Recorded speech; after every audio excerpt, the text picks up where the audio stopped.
On top of the hour. Live from our studio in Georgetown. Kaieteur Radio, 99.1 FM.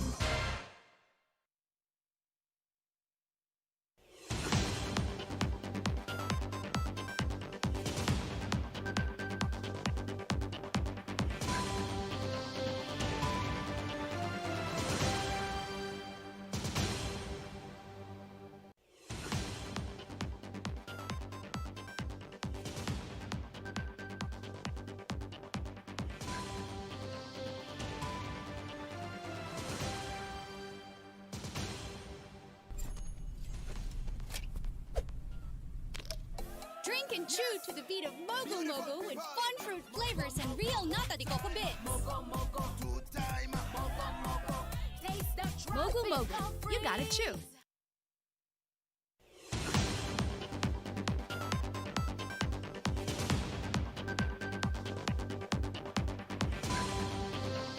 Hello and welcome to your news at noon here on Kaieteur Radio that comes to you with the compliments of Mogu Mogu. Kevin Smith here. These are the top stories we're tracking.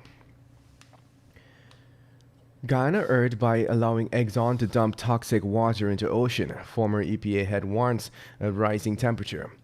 Patterson unsure about Harmon Oil Press Conference commitment. And Trotman and Patterson on absence of Parliamentary Natural Resource Subcommittee says will be available to offer guidance. Meanwhile, Trotman shifts blame to World Bank on controversial oil sector hire, while foreigner charged for running criminal scheme and illegal entry. Stay tuned to stay informed.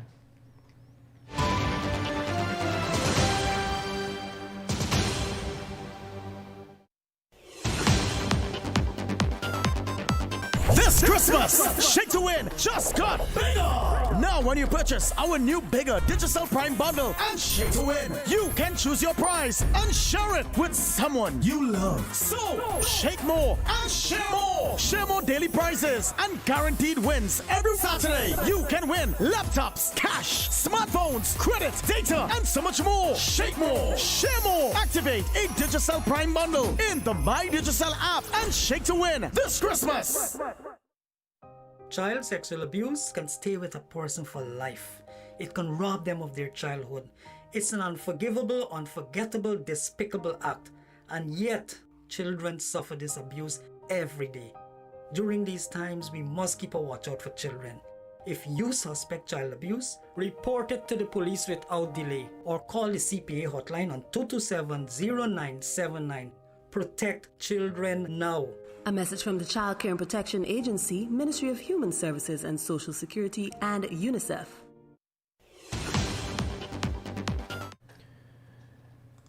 Before we get to today's news in detail, let's get to today's front page comment of the Kaieteur News.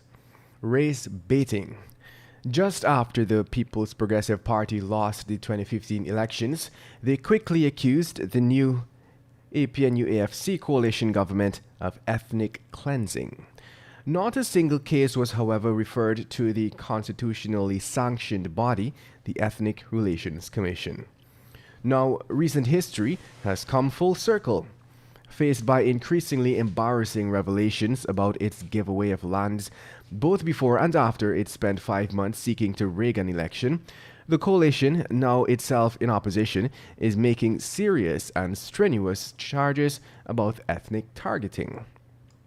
When asked about whether or not a single case of this was reported to the ERC, the excuse given for not doing so was that this constitutional body was ineffective, with AFC executive Cathy Hughes citing some nebulous complaint made just after elections, which the ERC merely acknowledged.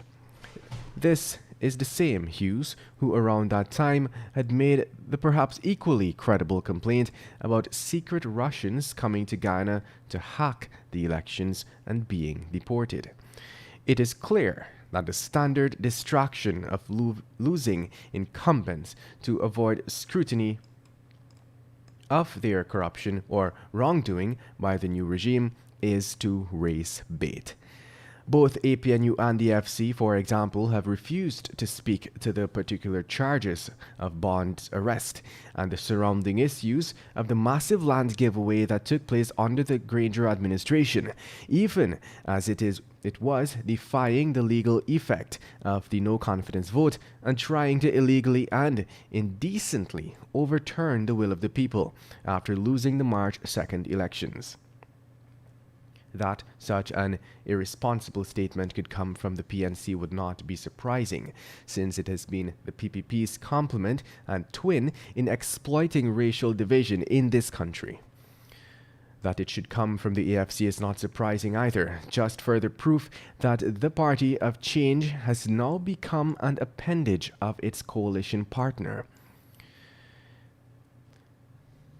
The primary hurdle to Ghana's development and has been since the pre-independence era. What we need is a direct and honest conversation about how race divides us and how it continues to infect our politics. What we continue to get, however, perhaps expected from politicians, is cheap, insidious, and exploitative racial theater.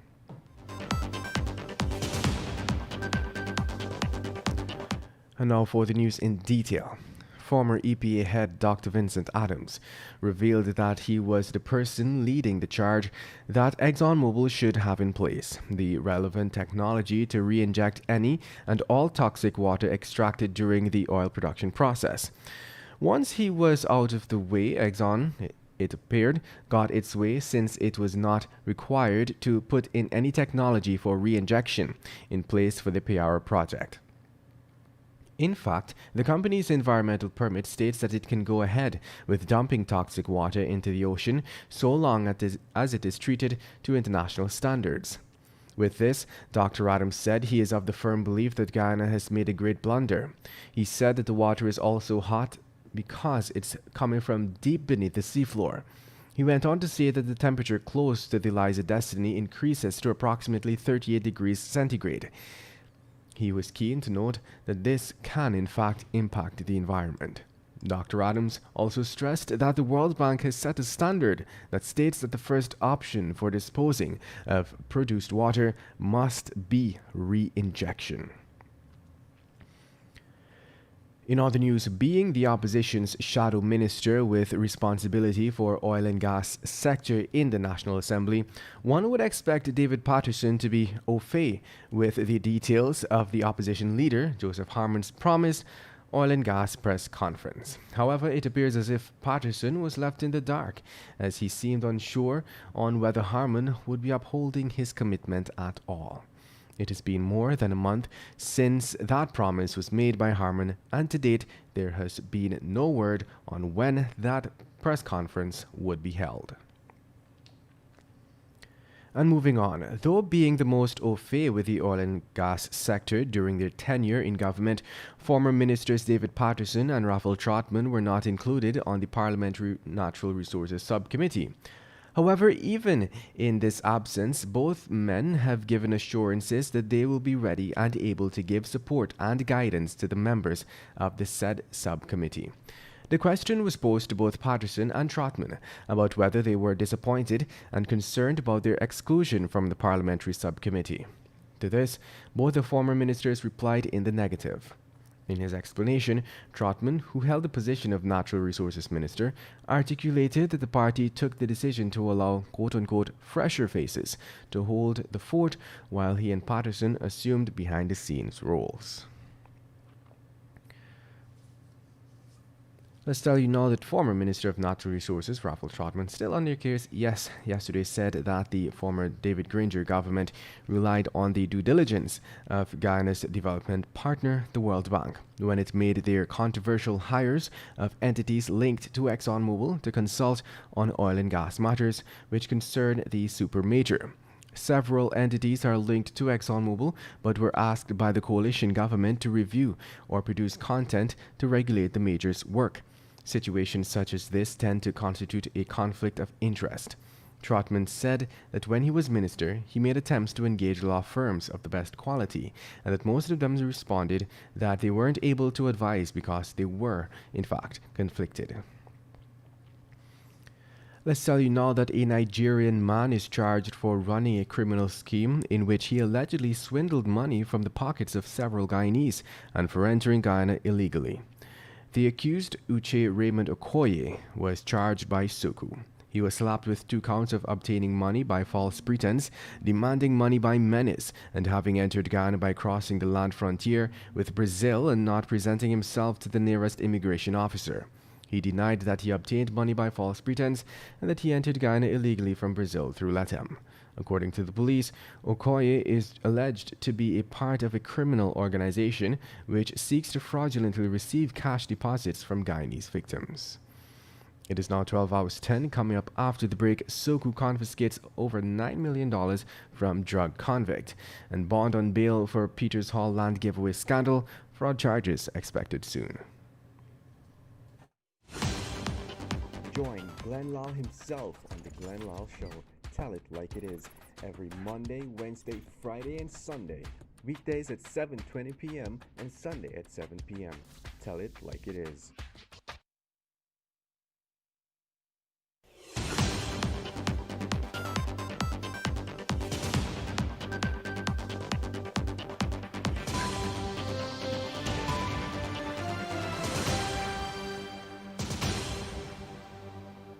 Welcome back. Let us continue with the news.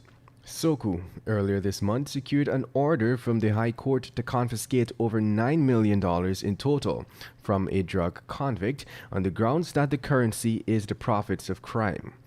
According to the police, last November 13th, Soku secured the confiscation order from Justice Navindra Singh for the forfeiture of specified property. $9,713,400 seized and detained from Kevin Gordon.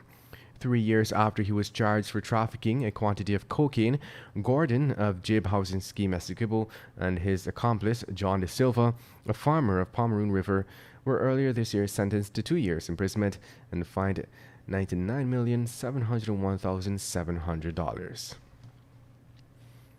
In other news, an elated James Bond was yesterday released on $200,000 bail after being held by police as investigators continue into the Peters Hall land giveaway scandal. However, he was reportedly asked to return to CID headquarters at Ivlery on Monday.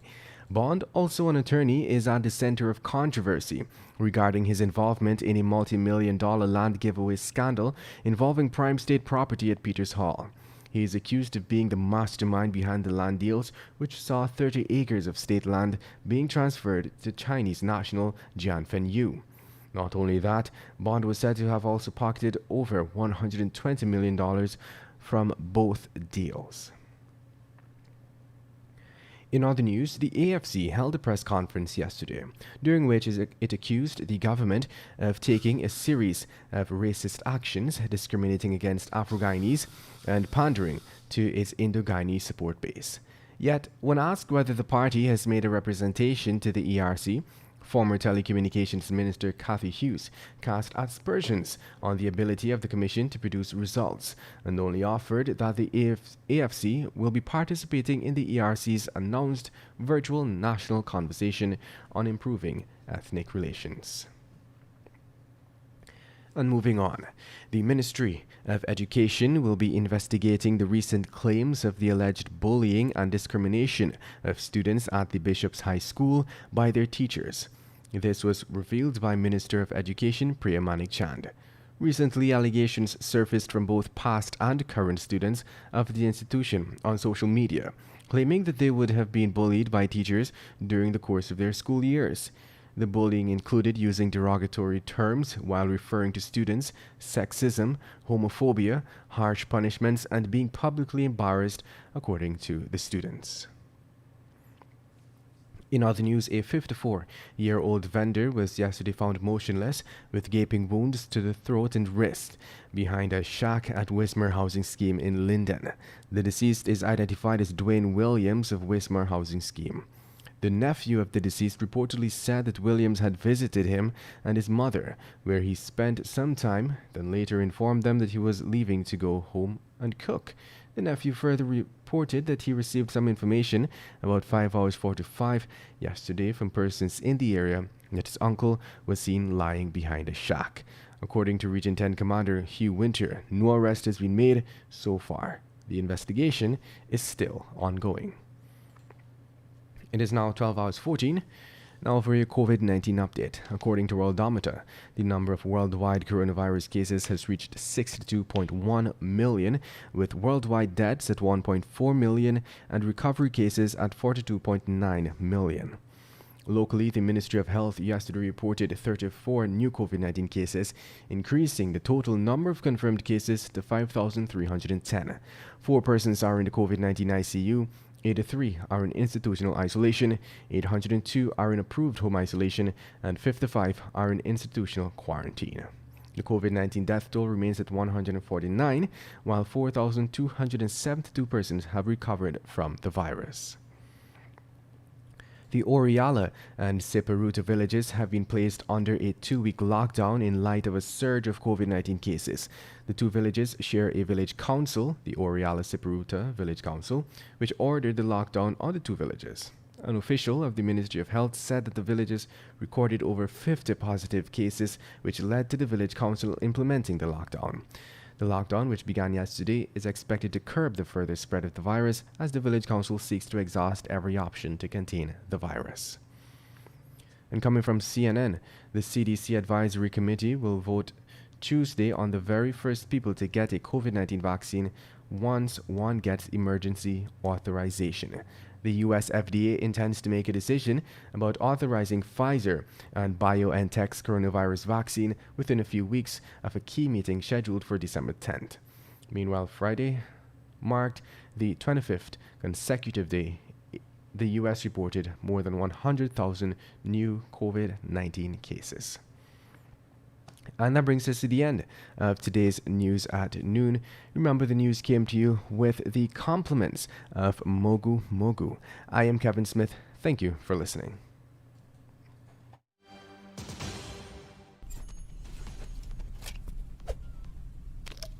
Drink and chew to the beat of Mogu Mogu with fun fruit flavors and real nata de coco bits. Mogu Mogu, you gotta chew. Want value for your advertising dollar? Then place your ads on Kaieteur Radio's Newscasts. Streamed live on 6 different mediums, reaching hundreds of thousands. Advertise today and watch your dollar grow. Call us on 225-8465 or 226-8210.